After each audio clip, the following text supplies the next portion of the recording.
Kitas penktas.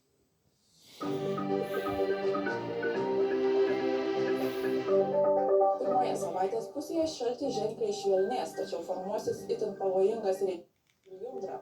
Keliai, takai ir šaligatviai pasidengs ledu. Bus labai slidu, todėl reikės būti itin atsargiems. Antradienio naktį dėl lijundros daugelėje vietovių išliks slidu, numatomi ir mišrūs krituliai.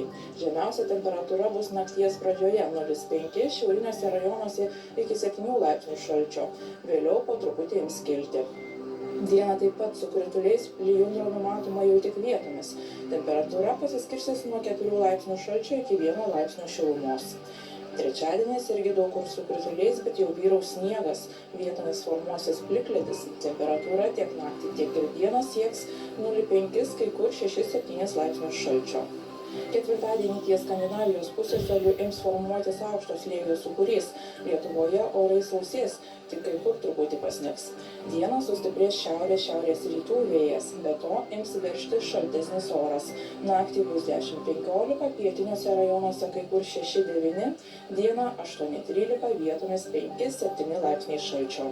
Penktadienis prognozuojamas be žymesnio sniego ir dar šaltesnis. Naktį termometrai rodys 16-21, dieną 12-17 laipsnių šalčio. Savaitgalį įsivyraus sausi, bet dar šaltesni orai. Artimiausią naktį debesuota, daug kur krituliai, daugiausia sniegas, vietomis lijundra, kai kur pustys. Bus 10-15, rytiniuose rajonuose vietomis iki 18, pajūryje apie 8 laipsnių šalčio.